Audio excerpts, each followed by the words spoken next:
Drop, you can't ignore it. I'm transforming now these cars and planes. I'm always boarding. Just out touring down in Charlotte like I play for Hornets.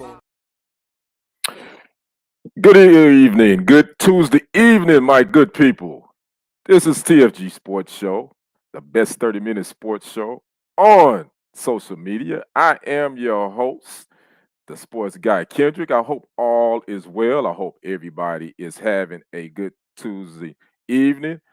Come in, take a load off. Shantae is already in.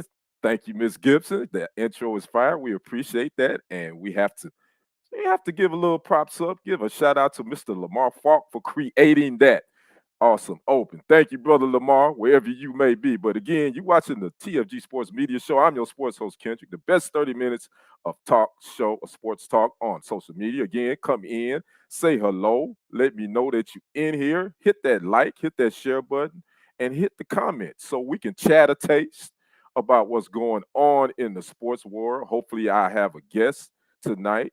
I'm waiting on him. If not, then, I just have to roll it solo. I'll be the bus driver with no passengers, and that's okay. We will get it done.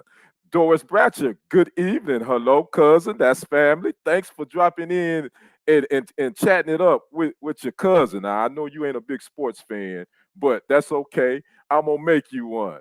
Okay, so we're going to get to that. And before we get into our topics, I got my guest, Lee Black. Tyler, bring him in here. Bring in my guy. There he is. What's up? What's up? Atlanta. Hey, what's up, brother Lee? How you doing, my brother? Man, doing good. I agree with Shantae. I'm jealous. That intro on point. All right, brother. We gotta get something working for you, man. That again, that is from the guy, the Barry Gordy of the ship. Again, as Lamar, he created that. So I'm definitely grateful for that. How you doing this evening, brother? I'm fantastic, partner. Good to see you. Glad to be here. Good to see you. I'm glad to have you. Now, before we get into our sports talk, I gotta make mention. On a sad note, we had another mass shooting here in Texas at an elementary school in Uvalde, where 14 students were killed, as well as one teacher. The suspect was an 18-year-old high school student. His last name was Ramos. I can't think of his first name, but he was also killed. So again, America, we have a problem. We have a gun problem, but even more specifically, we got a people problem. Because guns don't kill people. People with guns kill people. So we got to do a better job of that, man. I just had to give a shout out, and we're praying for all those folks down there in Uvalde, Texas. So let's get right down to it. Shantae says, oh, Lee Black, yeah, Lee's in here too, Shantae. Yeah, we're going to have a little fun. Lee, we get to chat it up. We're going to start first with Nick Salty Saban, the head coach of the Alabama Crimson Tide. He is a little upset with this NIL deals. Well, just to give you background, this past Wednesday, he was speaking to some local Birmingham, Alabama businessmen. Basically, what he was doing was trying to strum up them to give him some money so he can compete like he needs some money to compete. But long story short, he threw two coaches under the bus, one from Texas A&M, Jimbo Fisher, basically saying that he was paying his recruiting class. Shantae says praying for Uvalde, especially those kids and parents. Most definitely. We definitely sending prayers their way. But he said Jimbo Fisher, his rival at Texas A&M, bought his recruits. And then he had the nerve to go up the way to Jackson State and say that Deion Primetime Sanders paid $1 million to get the number 2 recruit in the country, Travis Hunter, to come to Jackson State. Brother Black, what are your thoughts on Nick Salty Saban? What is he doing? You know what? Shout out to JJ Redick this week who addressed it on First Take, and I love his take on it. He talked about how this is about control and power. For somebody of Nick Saban's stature, and he is the epitome of college football. Let's be clear. He's number 1 on Mount Rushmore, and for him to come out and basically slander 2 programs and his head coaches, and even though his behind the scene method might be trying to call attention to what's going on with the NIL deals and the fact that it's making it makes it a little harder for him to recruit, because now it's putting a lot of power into the hands of those young athletes. But I think it's a travesty that he slandered their programs, and I think they should be able to sue personally. Mm, mm. You think, hey, that's a possibility, but I do know that Jimbo Fisher, I don't know if people know Jimbo Fisher was on Saban's staff when he was at LSU. So Saban is his boss, i.e. a supposed to be close friends. But Jimbo Right, Fisher said that Saban got some skeletons in the closet. He said, yeah. He think he the sorry, he the God, but yeah, I know some things. I don't know if Jimbo right. Fisher was just throwing that out to test the waters, or do he really have some? He has some skeletons, and I believe he does. But I'm I do tripping too. because I'm like Nick Saban, bro. You got the #1 major college football program in the land. Your kids it wasn't like your kids weren't getting these. Nope. Bryce Young, I believe he signed a 6-figure NIL deal before he even played a game. So what are you Yep. working on, Nick Saban? Are you just mad because now the playing field is going to be even? I believe what it is. Bingo, bingo, bingo. But Yeah.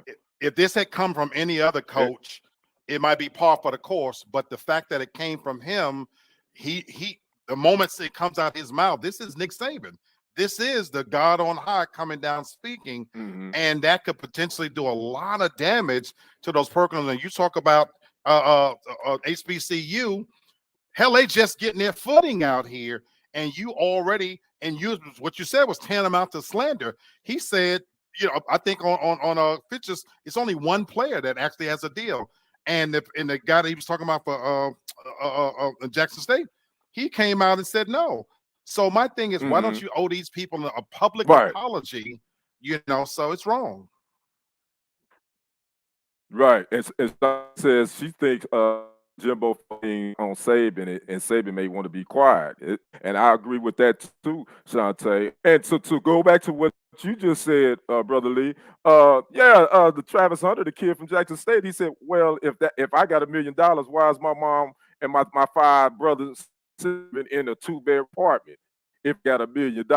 And first of all, let's be honest, Jackson State ain't got $1 million to be paying no players. Thank you. Coach Prime said that. He said, and none of my coaches even make $1 million. So that ain't happening. So yeah, Nick Saban salty. I think he should get over it. This NIL deal is here to stay. I think the NCAA just got caught napping because the Supreme Court was going to hit them with something if they didn't figure something out about, basically, Correct. yeah, these guys are basically almost like employees for your Yep. university. So I'm just laughing at Nick Saban because, bro, you got the #1 program. It would be different if he was coaching some rinky-dink Division I AA program and they couldn't get recruits. But bro, you're gonna get recruits. So stop hating on somebody else's program. And so we're gonna see how this turn out. But we do know this: A&M goes to Tuscaloosa, Alabama, October 8th. So you guys put that on your calendar.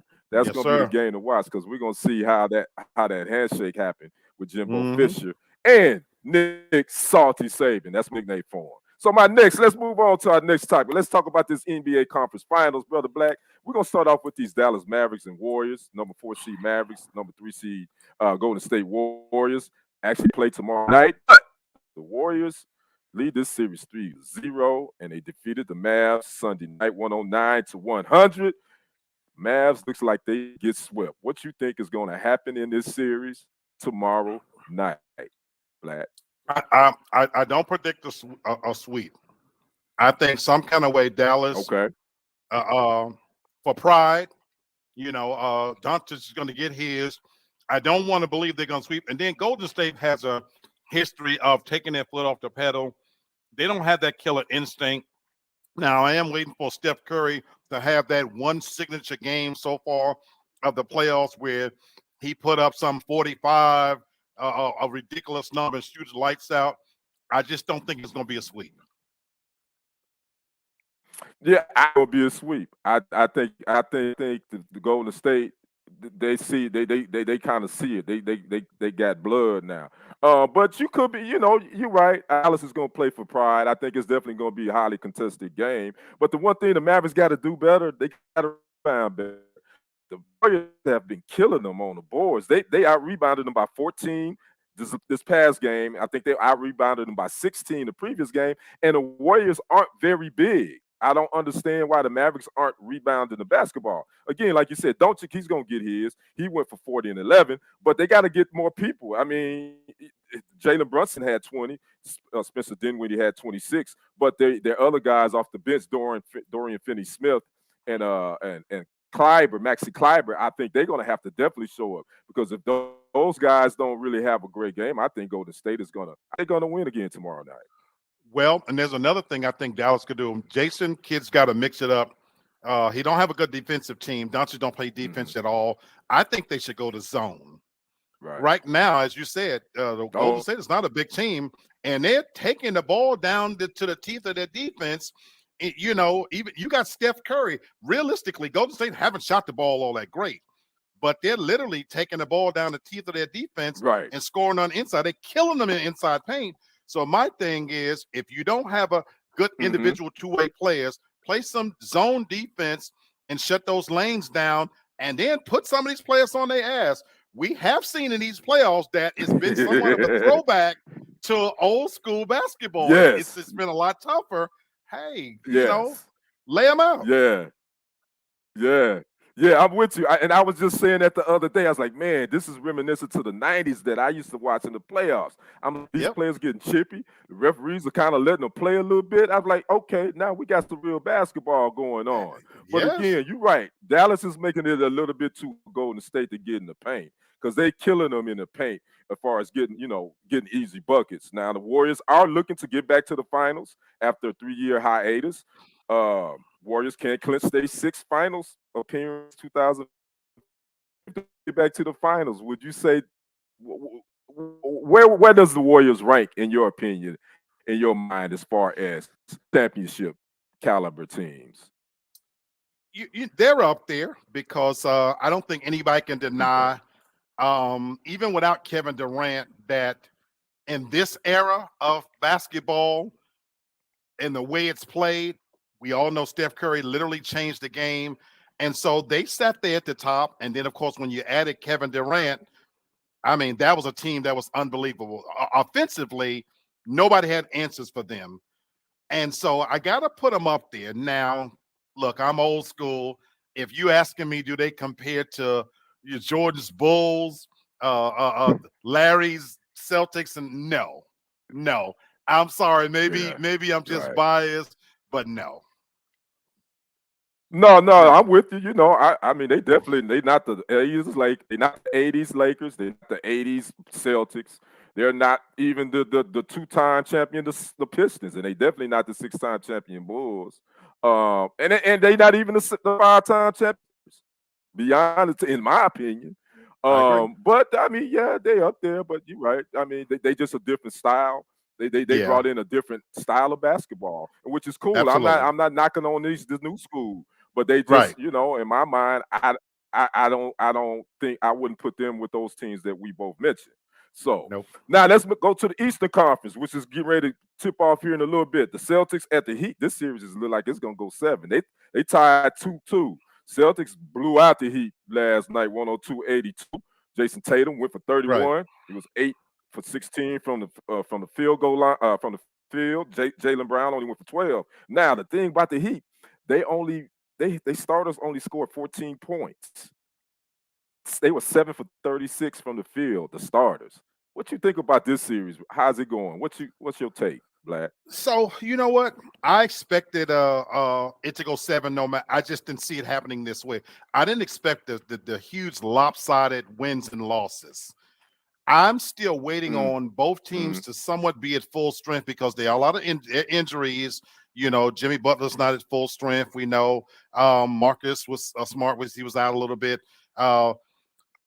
I expected it to be a battle, but I completely lost interest in this last game. When you're up 30 points, 30 plus points, it's not watchable for me at that point. Now, do I think that Chicago, because they had just come from a grueling series, they just kind of they're tired. They may just be tired. I don't know what it is, but I just wish that we had that all out effort. The previous series, I mean, this was shaping up to me to be some of the best surprising basketball that I had seen in a long time, Mm-hmm. and this one has kind of let me down a little bit. Well, yeah, and I think Boston was in, that last series with the Bucks. That definitely was that 7 games. I think it took a little bit out of it. And then the Heat, they're a little banged up now. Kyle Lowry, he played, but I don't think he's 100%. He's That not. hamstring, he hadn't played last series. He didn't play at all. I don't think the last series. Jimmy Yep. Butler now, like you said, that knee. Tyler Hero is not playing Nowhere to be tonight for the found. Heat. So yeah, I think that nowhere to be found. So I'm with you. I think this thing is going to go 7, and I'm putting my money on Boston because I just think they got the better Me too. team offensively. Me I too. just think they Me got, too. with Jason Tatum and Jaylen Brown, and Me then too. even Marcus Smart. He brings some toughness if he play. I just think the Celtics is going to take this I series agree. in 7, and that may set up a Boston Golden State matchup, which would be pretty cool. Which would be So good. we'll That see could be what happens. nice. But again, that's Yeah. my right. Right. So that's tonight, I believe, at 7:30 on is that C? Yeah, on ABC. So we'll see what happens with that. Now let's move on to some other hot news. We're talking about Cleveland Browns, and we're talking about their quarterback, Deshaun Watson. I don't know if you heard this, I, Brother Lee. Do you have H? I You do. do? I Well, do. guess what? Tonight on HBO's Real Sports, two of Watson accused are talking tonight to uh, Brian Gumble. Brian. Yeah. I As won't we watch all it. know, Deshaun Watson is still. Okay? I'm gonna ask you why in just a second. Deshaun Watson is still. We all know he's facing 22 civil lawsuits by these accusers uh, for inappropriate conduct during massages. The lawyer represented the 22 women, Tony Busby, said that he and his law firm they actually wanted the questions beforehand from HBO, and HBO refused, like a good journalist ops organization would. I wouldn't give you the questions beforehand either, so you can coach your clients. Now, Deshaun Watson did meet with the NFL last week to answer questions surrounding these civil lawsuits, and most people are saying that there may be some sort of decision coming down in the next month or so as far as Deshaun Watson's status. Now, back to you, Black. You say you won't watch it. Why I will did not. you choose not to watch? Okay. Why so? Well. For me, I think he's already been convicted. I am not a fan of what the Me Too movement has done. And this is no casting no decision on those 22 women. For all I know, they could be telling the truth. Having said that, when legally they've already made a decision that they didn't have enough to charge criminally, I'm all for civil lawsuits, so I'm not knocking them in that sense. But to me, it's awfully auspicious that right when he got his big contract, right before the season, HBO wants to step in and shine a light. And so I'm not going to watch it the same way I didn't watching Leaving Neverland. I didn't watch Surviving R. Kelly, because to me, once you convict somebody in a court of public opinion, especially on a network with the kind of scope and power of HBO, now, what happens if he's innocent? Do they ever come back and do a follow-up show to say that, oh, these women lied and that they disparaged him? No, they never do that. But they come out with such fanfare, and it's HBO, for God's sake. And so it must be the truth, since it's hitting HBO, and a hard-hitting, respected journalist like, Brian Gumble is doing it. It must be the truth. But it's salacious TV, and it's giving these women an unfair advantage. Why not let the whole thing play all the way out? But my thing is, I will not watch it. I will not support it. And you make some valid points, because I always say that a lot of times there's never a follow-up story. Antoine Banks, thanks for joining me. Little bro, what's good? Thanks for What's going on, tuning partner? in and watching the show. I always say that a lot of times you're right. A lot of times news organizations do not come back and do a follow-up story if that person, man or woman, whatever, is found innocent. And so now you just put this salacious and let these salacious interviews come because it's sexy. Let's go and be honest. News, you want the sexy story. You want the controversy story, and that's what they teach you. You want to get that, regardless of if it's factual, is the right thing to do. You just want to get those eyeballs and get those ratings. So I think Deshaun Watson messed up by not go ahead and trying to settle with all these women out of court. Because I think the longer this thing has drawn out, the longer it is especially now that they're gonna be talking again. Like you say, they've already convicted him in a public court of opinion, and I don't believe in that. But unfortunately, that's where we are. Hey, Britannica Lynn, thanks for joining us, big sis. I'm definitely gonna check it out. I want to see what these women have to say. I really do, because with it being 22 of them, that's kind of hard not to say. All of them can't be lying, Black. I don't agree. Would you think? I don't agree. I think once you have a salacious story, it actually makes it easier to pile on. I would be more apt to believe it if you told me it was 5 or 6 women. But my thing is, once 5 or 6 women come out and say it, now it's easier to me for a woman to come out to woodwork. You know what? Me too. That's the whole point of the Me Too. That everybody wants to be a victim. It happened to me too. Oh my God. And I didn't realize it at the time, but he touched me wrong as well. I'm the exact opposite thinking. You want me to believe that 22 women got a massage from this guy and he did something inappropriate, and you didn't think to come forward? 22 of you? That's a hell of a lot of groupthink, if you ask me.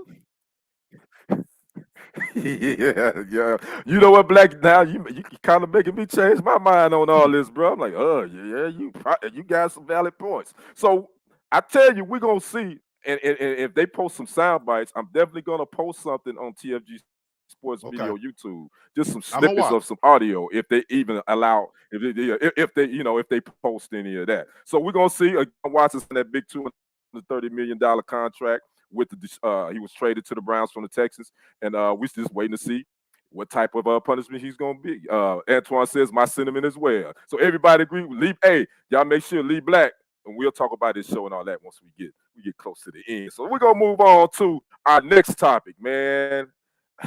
It pains me to talk about Tiger Woods. I think Brother Black, I think Tiger done lost his stripes, bro. I think he done lost his stripes, man. You know, he did not continue. He pulled out and didn't play on Sunday. He didn't finish the PGA. Physically, man, he's having some issues. He posted his score on Saturday, ever in the event. He shot a 9 over 79. In the third round, tied for 76. This is the first time he's ever withdrawn from a major championship as a professional. I just think physically, man, that car accident, even before then, with the back on that, I mean, it wasn't on the top of his game. I think Tiger has lost his stripes, man. What you think? Look, full disclosure.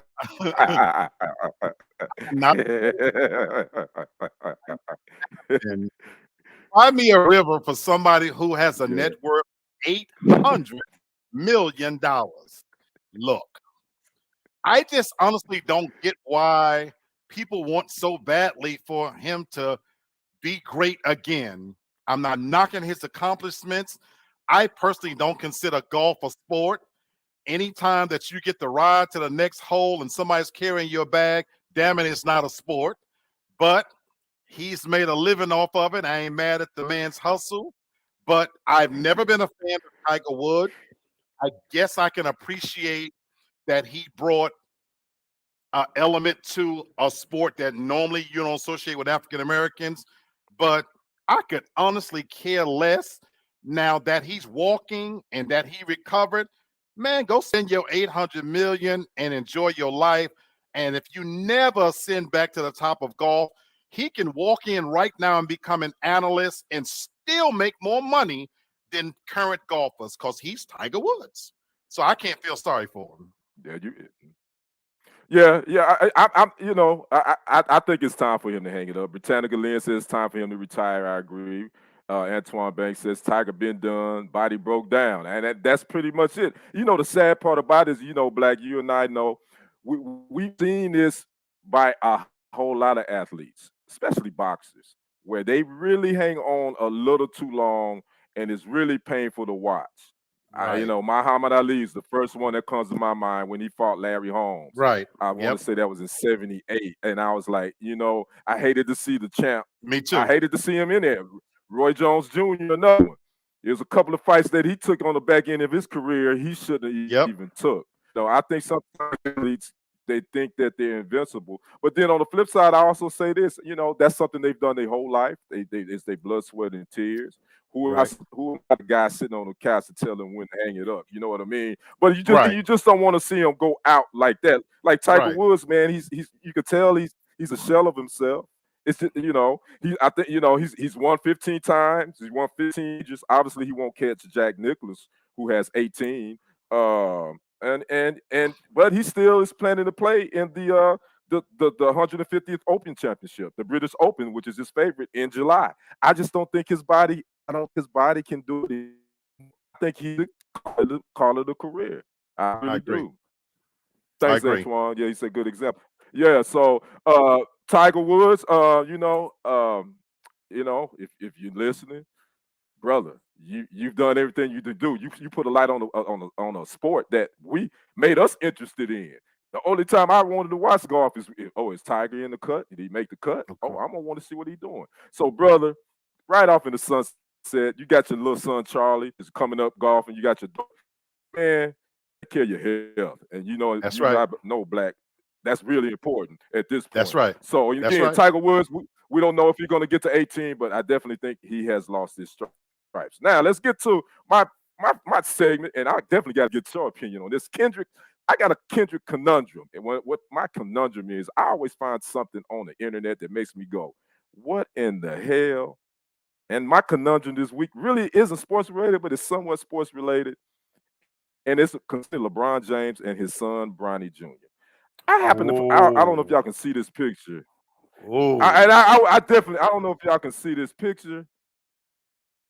That's a picture of with his prom date, as well as some other celebrity kids that went to their prom at Sierra Canyon High School. LeBron James Jr. is 17 years old.